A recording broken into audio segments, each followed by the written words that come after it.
Hai guys, Assalamualaikum. Abang Korea Orange here. Pening lah aku nak korang ni. Wow tu.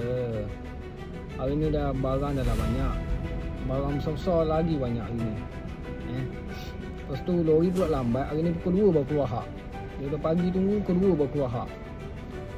Ni customer sidai lagi. Lepas tu yang paling panas hati hari ni kan.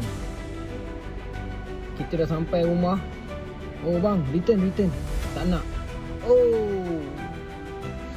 Kecil besar aku tengok customer ni. Aku rasa aku nak wujudkan satu undang-undang lah bagi orang-orang yang beli barang COD ni. Yang jenis menyusahkan orang, menyusahkan seller, merugikan seller. Sebab tak kena wujud satu undang-undang lah. Wujud satu undang-undang. Tak apa ni kan. Driver-driver ni boleh block. Boleh block akaun customer yang jenis COD gini. Terus kati nak return lah, nak apa lah, block, jangan bagi dia order COD. Dia boleh order terus payment ni. COD tak boleh orang-orang jenis macam ni. Kalau wujudkan benda gitu kan senang. Tak menyusahkan courier, tak menyusahkan seller, tak merugikan seller.